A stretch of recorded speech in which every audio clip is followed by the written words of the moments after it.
been a pretty long time since I've filmed anything.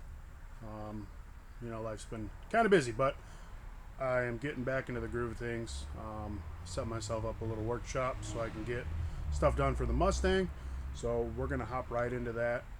I have the 5.3 LS that I'm going to swap into it out. Cleaning it up. I've been ordering parts, planning on putting it together. So I'm going to disassemble it to see what I need to get.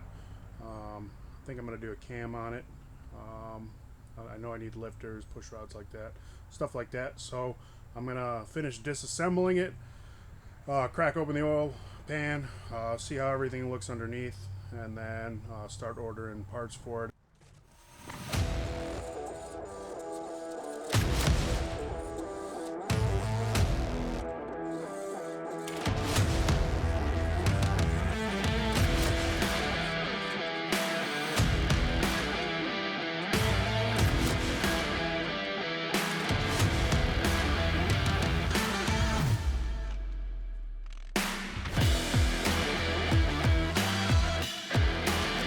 And I forgot I had this, so I'm going to needle ping all this rust off so I don't have to pressure wash this engine. It's probably going to be loud, so I don't know, you probably can hear the compressor running in the background, so I'll probably just throw some soothing music over this.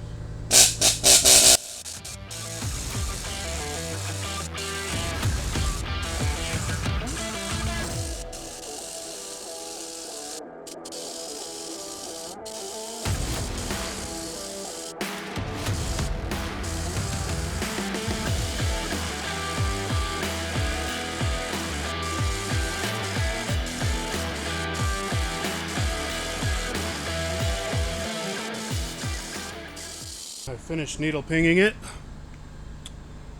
It looks a lot better than it did. Was able to get all the loose paint off. Was able to get the front. I got this side too. So now I'm gonna pop off the cover, the timing cover, and the oil pan. We'll take a look at everything in there. We're gonna do our best to not make a mess.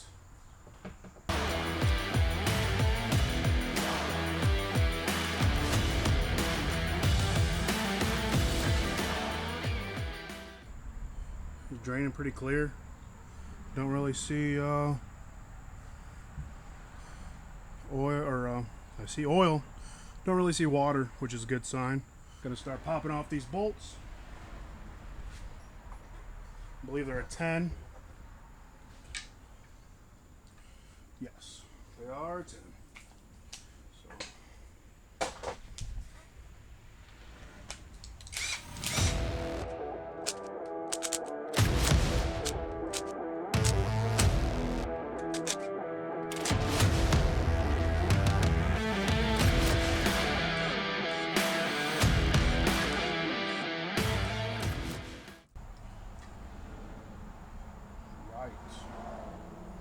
So, this engine was definitely not well taken care of. There's definitely a lot of sludge in it. But that's a junkyard engine for you, you roll the dice. So, I'm going to flip the engine over and then we can take the oil pan off.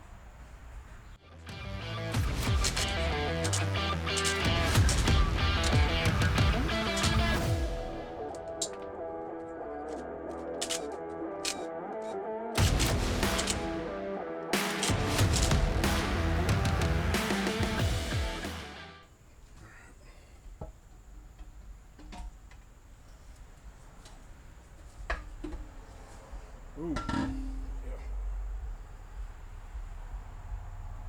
There's definitely a lot of sludge in there. Look at that.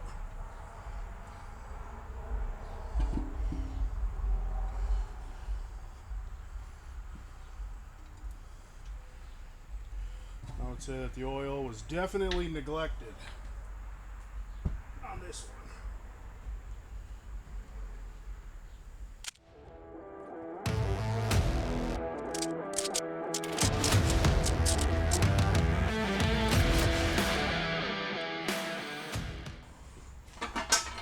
So much easier. Probably really can't see in there. Grab a light.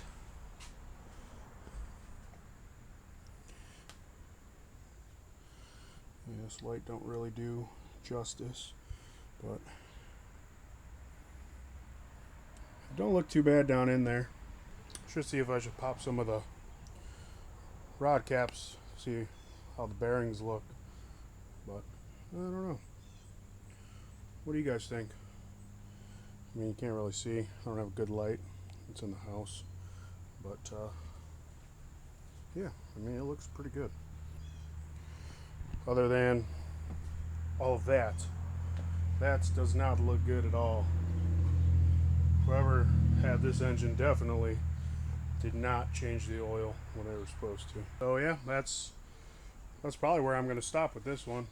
What do you think I should do?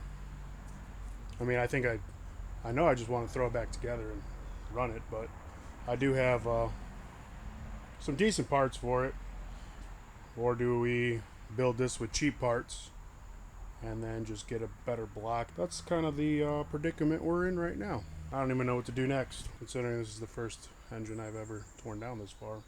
What I'm going to do is clean up and probably order some parts. Either I'm going to order the Richard Holdner, the low buck truck cam with some LS7, Delphi LS7 lifters, you know, the whole shebang, everything, you know, everybody replaces on these chromoly push rods and whatnot. Or I'm just going to order cheap parts from Temu or Amazon or eBay and send this block and find another block to build better, I guess you would say. A lot better. So I guess that's the name of the game, though. We like to blow things up and tear them apart and rebuild them, so why not? Maybe that's what we'll do. I have a gasket kit. This is just your run-of-the-mill Amazon gaskets. I don't know why these look so large, but they are pretty large. This is pretty much, I think this was 80 bucks, and you get every single gasket you need.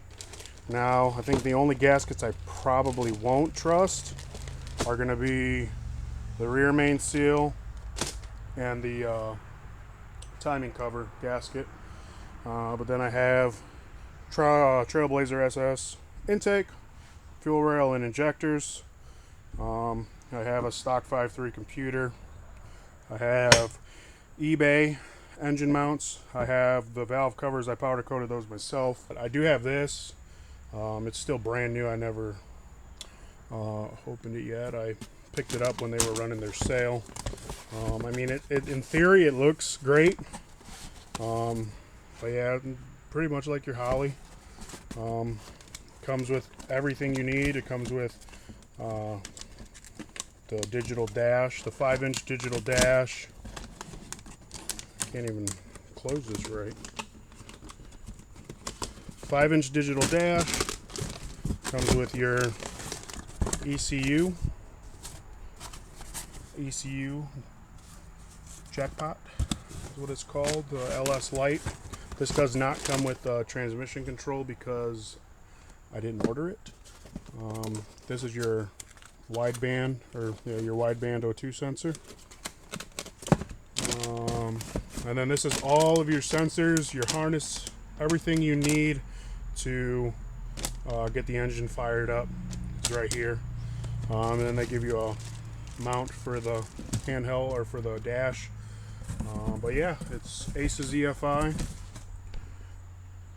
and hopefully it works out good. I mean, in the Facebook group, there seem to be a lot of people that have great luck with it, and then of course you always hear the ones who don't have good luck with it more than you hear the ones that do have good luck with it. So yeah, that's gonna be on the list to get done with the Mustang. So yeah, this is going to be on hold. I'm going to clean it up, order some parts, and then we'll come back and figure out what we're going to do. But yeah, drop a comment. Let me know what you think I should do. Should I build this with good parts, decent parts, or should I test it and throw on some cheap parts and see what we get out of it? I mean, the block it's not in the best shape. Well, the block's in good shape, but You know, there's a lot more sludge and in there than I thought there was going to be. The guy said it was a 100,000 mile motor, but I don't know. Does it look like a 100,000 mile motor to you? I certainly don't think it does. So, yeah, let me know what you think. I'm going to clean up. So, thanks for watching. Remember to like, comment, subscribe if you want to follow along. I don't know what I'm doing. Chances are we're going to learn along the way. So, we're going to make some mistakes, and that's perfectly fine. I do this because I enjoy it, not because I want it to be perfect the first time. Although it would be nice to be perfect the first time. So, yeah, remember to like, comment, subscribe, and I'll see you in the next video. Thank you.